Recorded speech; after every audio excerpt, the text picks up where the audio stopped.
Okay so welcome back Batman. आज हम पढ़ने वाले यूनिट 2 जिसमें आता है हमारा बहुत सारे टॉपिक्स है। ईआर मॉडल है, आपका ग्राफिकल सिंबल्स है, कोड्स के 20 रूल्स है, ठीक है, और यूनिफाइड मॉडल है, नॉर्मलाइजेशन है। नॉर्मलाइजेशन भी पढ़ाऊँगा इसमें। तो बहुत सारे टॉपिक्स है इसमें कनेक्टेड है ना, जल्दी जल्दी ही निपटाते हैं हम, ठीक है, बैटमैन के तरीके से। अब स्टार्ट करते हैं। पहला आता है स्कीमा। स्कीमा क्या होता है? स्कीमा बेसिकली लॉजिकल रिप्रेजेंटेशन होती है। लॉजिकल रिप्रेजेंटेशन किस चीज़ की? भाई समझा तो है ना, तो समझाता हूँ ना, रुक जा। देख, अब जो हमने डेटाबेस पढ़ा कि टेबल्स और रो के फॉर्म में होगा, तो बस उसकी लॉजिकल रिप्रेजेंटेशन है, मतलब जो उसका किस तरीके से हम उस रो और कॉलम्स का अरेंज करते हैं, वही उसका स्कीमा होता है, उसका ढांचा, उसका स्ट्रक्चर, ठीक है, इसको हम स्कीमा बोलते हैं। अब आते थे E R model. E R model, entity relationship model, ठीक है। 3 तरीके के होते हैं, one to many, many to many. क्या होते हैं बताऊँगा। देख, ग्राफिकल सिंपल्स पहले समझ ले। जो एंटिटी होती है, एंटिटी होती है तेरी टेबल समझ ले, ठीक है। एक तेरे डेटाबेस होगा, उसके अंदर बहुत सारी टेबल्स होगी। टेबल्स हम उसको एंटिटी बोलते हैं।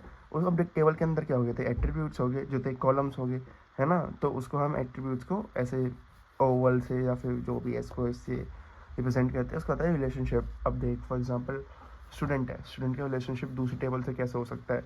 उसको हम ऐसे बनाते हैं डायमंड शेप में। उसका रहता है प्राइमरी की। जो हम प्राइमरी की है ना, एंटिटी है या कॉलम है वो भी है ना, उसके नीचे एक अंडरलाइन बना देते हैं, वो उसको डिनोट करता है कि वो प्राइमरी की है। फिर ये जो बॉक्स के अंदर बॉक्स है, वीक एंटिटी को रिप्रेजेंट करते हैं, और ये डायमंड के अंदर डायमंड वीक एंटिटी के रिलेशनशिप को। सिमिलरली मल्टी वैल्यूड एट्रीब्यूट जो होते हैं, जिसके अंदर बहुत सारी वैल्यू होती है एट्रीब्यूट की, या बेसिक इंग्लिश, उसको ऐसे डबल सर्कल से ओवल जो भी है उससे रिप्रेजेंट करते हैं। अब आता है कॉम्पोजिट एट्रीब्यूट। ये क्या होता है बेसिकली? सॉरी, अगर तुम दो या दो से ज़्यादा एट्रीब्यूट्स को कंबाइन कर रहे हो तो उसे कॉम्पोजिट एट्रीब्यूट बोलते हैं। उसको हम ऐसे रिप्रेजेंट करते हैं। अब देखो एक एग्जांपल लेता हूँ तगड़ा सा। देख रहे हो, मैं अपनी फाइल खोल रहा हूँ। फाइल खोल लिया guys. Shit shit shit shit shit भाई, फाइल निकलनी नहीं चाहिए, है ना। एक सेकंड रुक जाओ, मैं इसको थोड़ा सही कर लूँ, थोड़ा सही कर लूँ। वीडियो को स्किप मत करना यार। उस टाइम गिर जाएगा। खैर अभी आ भी कहाँ रहा है मेरा, ठीक है। हाँ चलो, तो यह डायग्राम देखो, इसने बोला design a year diagram for keeping track of exploits of your favourite sports team. You should store the matches played, the scores in each match, the players in each match and the individual player statistics for each match. Summary statistics should be model and derived attribute. भाई बहन, पता नहीं कितना चीज़ है भाई इसके अंदर, ठीक है। अब देखो, इसने क्या बोला, तुम्हें किस किस की चीज़ की, तुम्हारी फेवरेट जो स्पोर्ट्स टीम है उसके अंदर क्या क्या, उसके जो जो मैच प्लेड है, एक तुम्हारी टेबल बन गई किसकी? मैच प्लेड की। दूसरा आता है स्कोर्स का, जो प्लेयर, अब देख मैच हो गया, एक तो बन गई मैच की, प्लेयर्स का, एक प्लेयर्स की टेबल बनेगी। अब देख प्लेयर्स की टेबल, अब देख दो हमने पहले टेबल बनाई, मैच और प्लेयर। अब उनके बीच में कोई ना कोई रिलेशनशिप होना चाहिए ना, जिसे हम फॉर्मूला की से डिनोट भी करते हैं, तो वो होता है प्लेयर, ठीक है। एक, अब देखो यार, ये क्या है? ये मैनी टू मैनी है, क्योंकि बहुत सारे प्लेयर बहुत सारे मैचेस खेलते हैं, ठीक है। प्लेयर प्लेड मैच, ठीक है, ये इसका रिलेशनशिप है। अब देखो, प्लेयर के अंदर क्या क्या कॉलम्स हो सकते हैं? प्लेयर का नेम हो सकता है, उसकी एज हो सकती है, उसका सीजन स्कोर हो सकता है, राइट। अब मैच के अंदर क्या क्या कॉलम्स हो सकते हैं? डेट है, मैच की डेट क्या है, मैच की आईडी, इसके नीचे डैश लगा है, मतलब इसकी प्राइमरी की है, यूनिक होगी, ठीक है। स्टेडियम हो सकता है, किसमें खेला, ओपोनेंट, ऑन स्कोर हो सकता है, या फिर कि अपोजिट का स्कोर हो सकता है। ये सब इसकी जो है एट्रीब्यूट्स है। मच्छर आ गया भाई साहब, ठीक है। प्लेट का भी यार एट्रीब्यूट हो सकता है कि मतलब क्या स्कोर है, सिमिलर, समझ रहे हो। अब ऐसे ही है, extend the ER diagram for previous question to track the same information for all the team of leagues, ठीक है। इसको टीम टीम भी बना दी, ठीक है। टीम के अंदर क्या हो सकता है? रैंकिंग हो सकती है उस बंदे की, उसका नेम हो सकता है, प्लेस फॉर, अभी जो टीम है ये प्लेयर है, प्लेयर जो एक टीम के लिए प्ले कर सकता है, या फिर ये जो टीम प्लेड दिस मैच, इसके अंदर भी अपने कुछ हो सकते हैं, स्कोर हो सकता है, रिजल्ट हो सकता है, वगैरह वगैरह। यार ये सब टोटली जो उस वक्त तुम्हारा आया है, क्वेश्चन आया एग्जाम में, उस पर डिपेंड कर रहा होगा, ठीक है। ये पूरी फाइल किस तरह से हो गई है मतलब खोलने बंद करने में। यार पढ़ाई भी कितनी मुश्किल चीज़ है ना, पर करनी तो पड़ेगी। मैं फाइल से कर रहा हूँ, रुक जाओ, अभी पढ़ा रहा हूँ आगे, भागो मैं। तो ये तो हो गया तुम्हारा ईआर डायग्राम का सारी चीज़ें। कोट्स 12 रूल मैं बता रहा हूँ, इसे एग्जाम में आएगा ना, ऐसे पूरा 12 की 12 लिखने को नहीं आएगी, 3-4 लिखने को आ जाएगी, मैक्सिमम 5 आ जाएगी। पूरी थ्योरी है भाई, इसको मैं पढ़ाने बैठ जाऊँगा, मैं इसको रट्टा मार के से समझा दूंगा तुम्हें, पढ़ दूंगा, उसका कोई कुछ नहीं है। इसके स्क्रीनशॉट ले लो अच्छे से, या फिर चैट जीपीटी कर लेना, ठीक है भाई, 4-5 याद कर लेना, पेपर क्लिप होता है। बात है unified model language. Unified model language क्या होती है भाई, ये थोड़ा इंपॉर्टेंट है, इसे समझ लो। इसे बोलते हैं, ये ब्लूप्रिंट है यार, ये सीधे से समझ लो, ये तुम्हारा जो भी तुम डायग्राम, जो भी तुम अपना डेटाबेस बनाओ, उसका ब्लूप्रिंट है। कैसे, ये दो चीज़ में होता है, बिहेवियरल डायग्राम और स्ट्रक्चर डायग्राम। अब फॉर एग्जांपल कार है, ठीक है, अब कार तुमने ले ली, कार का एक बेसिक स्ट्रक्चर होता है, बस उसके अंदर एक स्टेयरिंग होगा, 4 टायर हो गए, अंटिल वो एक टर्री है, ठीक है, हम कार की बात कर रहे हैं, टर्री की नहीं, ठीक है।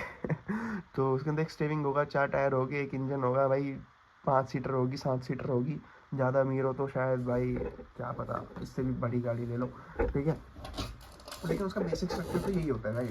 अब उसका बिहेवियर क्या होता है कि भाई इंजन का बिहेवियर, ठीक है, अब भाई कितनी ज़्यादा उसकी टॉप स्पीड है, उसकी ब्रेकिंग कितनी अच्छी है, उसका बिहेवियर है, वो डिपेंड करता है, डायनेमिक होता है, वो कार टू कार वेरी करता है, डायनेमिक।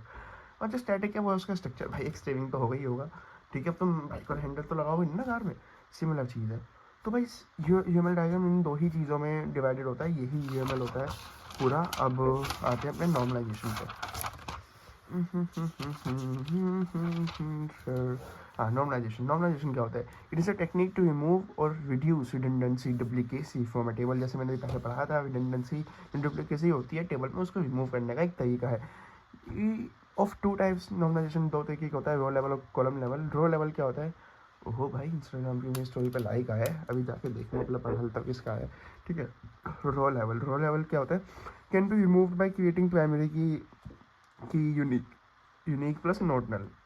अब देखो यार, जो रो लेवल पे आ रहा है, एक प्राइमरी की बना दे, फॉर एग्जांपल कुछ भी है, आईडी वेट ले, ठीक है, स्टूडेंट का टेबल आ गई, स्टूडेंट आईडी बना दी, मैच आईडी बना दी, ठीक है, यूनिवर्सिटी आईडी बना दी, भाई कुछ भी है, ठीक है, लैपटॉप आईडी, एम्प्लॉय आईडी।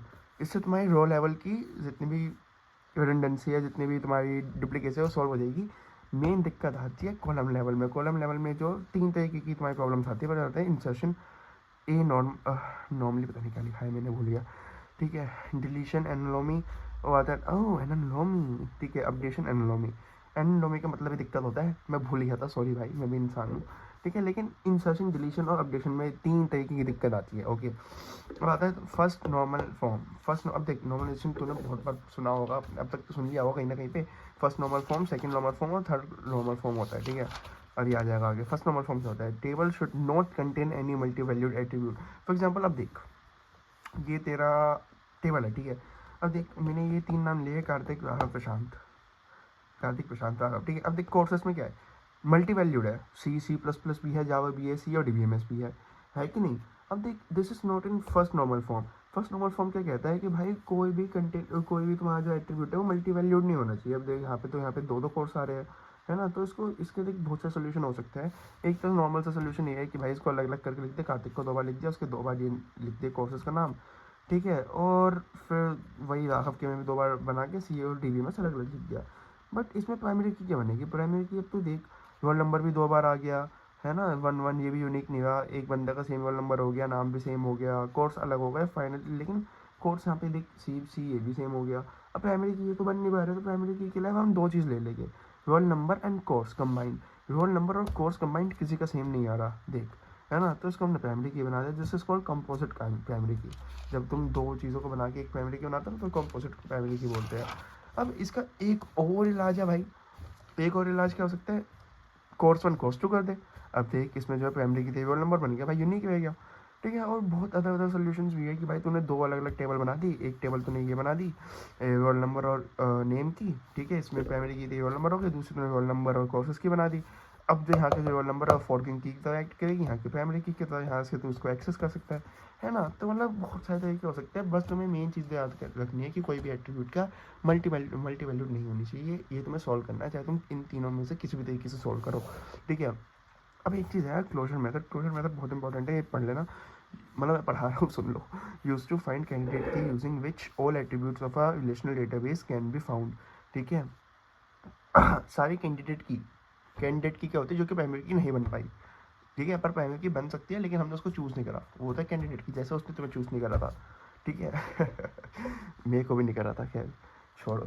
हाँ, अब देखो मान लो रिलेशन देखा ए बी सी डी, अब इसमें तुम्हें ना फंक्शनल डिपेंडेंसी दे रखी होगी कुछ ऐसे कि ए जो है बी पे डिपेंड कर रहा है, बी सी पे डिपेंड कर रहा है, सी डी पे डिपेंड कर रहा है। ठीक है, अब तुम्हें ए का क्लोजर निकालने को बोला है। ठीक है, अब ए से देखो तुम ए का क्लोजर, पहले तो इसको प्लस साइन से डिनोट करते हैं। अब आगे आता है कि भाई क्लोजर होता क्या है। हम निकालना कि ए से हम कौन कौन सी चीज़ों को एक्सेस कर सकते हैं। अब ए से बी को एक्सेस कर पा रहे हैं, देख ए से ए को तो एक्सेस कर ही लेंगे, पहले तो ए का ए ही लिख दियो। फिर ए से तो बी को एक्सेस कर पा रहा है, अब बी मिल गया, बी से तू सी को एक्सेस कर पा रहा है, सी मिल गया, सी से तू डी को भी एक्सेस कर पा रहा है। ए बी सी डी, भाई एक ए का क्लोजर आ गया ए बी सी डी, जो कि पूरा तेरा रिलेशन ही आ गया। ठीक है, तो तेरे कैंडिडेट की क्या बनेगा, ए बन गया। याद रखियो कैंडिडेट की वही होगी जिससे तू पूरे के पूरे सारे के सारे इसके सारे एट्रीब्यूट्स को एक्सेस कर पा रहा है। अब देख बी ले ले, बी से तू बी निकाल लेगा, बी से सी आ जाएगा, सी से डी आ जाएगा, पर ए नहीं आ पा रहा, तो एक कैंडिडेट की नहीं बनेगा। सिमिलरली सी और डी में भी भाई सारे के सारे नहीं आ पा रहे। ठीक है, तो कैंडिडेट की नहीं बनेगा, कैंडिडेट से सिर्फ ए ही बनेगा। अब देख जरूरी थोड़ी है कि तूने सिर्फ ए इंडिविजुअल लेना है, तूने ए भी दोनों का इकट्ठा लिया, मैं तो दोनों का इकट्ठा लूँगा, बदमाश है जी, ले लो जी। देखिए ए बी प्लस ले लिया, अब प्लस का क्लोजर, ए बी से ए बी को तो एक्सेस कर सकते हैं, अब ए से बी को कर लिया, बी से सी को, सी से डी को, सी डी भी हो गया, but A B is not a candidate key भाई, because candidate key is always minimal. अब यार देख ए बी से भी सब कुछ बन पा रहा है, पर स्टेटमेंट का मतलब क्या है, ए बी को हम कैंडिडेट की नहीं लेके, क्योंकि हमें कैंडिडेट की ए भी मिल रही है, हम एकदम मिनिमल लेंगे, एकदम मिनिमल एक्सपेंस पे चलेंगे। जैसे लड़के होते हैं ना भाई, एकदम मिनिमल एक्सपेंस पे चलते हैं, हाँ वहाँ क्यों खर्चा करना। सेम वही है भाई, अगर तुम 2 रोटी पे जी पा रहे हो, ठीक है, तो हम 4 के ओर में मत भागो। ये भी जो है सुपर की होता है। अब यार मेरा हाईलाइटर गिर गया, मिल गया चलो।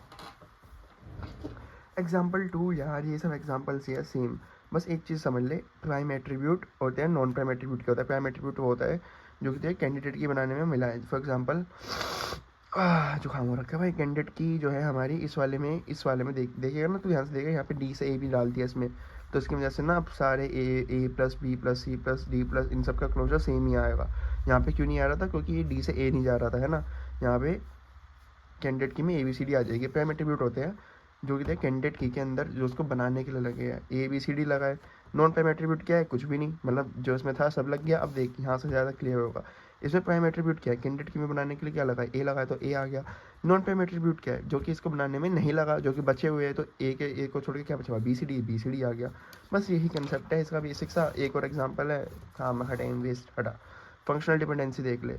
एक होता है डिटर्मिनेंट, एक होता है डिपेंडेंट एट्रीब्यूट। ठीक है, determinant dependent attribute X Y.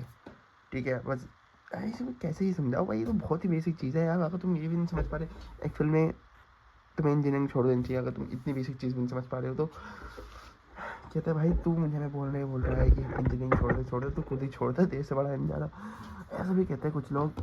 मैं बैठ हाँ चलो पढ़ते हैं।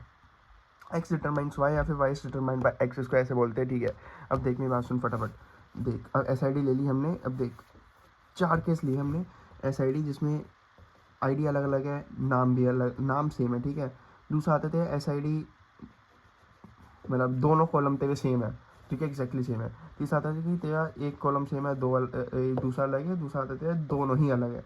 अब इनमें वैलिड कौन सा नॉन वैलिड कौन सा है देख। और तो ध्यान से सोच, तेरे पास 2 कॉलम्स है, ठीक है, फंक्शनल डिपेंडेंसी है, ये अलग है, मैंने माना चल ठीक है, दोनों के नाम सेम है, लेकिन तू एक प्राइमरी की बना पा रहा है कि नहीं बना पा रहा। तू एस आई डी को प्राइमरी की बना लेगा ना, तू यूनिकली आइडेंटिफाई कर पा रहा है, तो ये वैलिड है।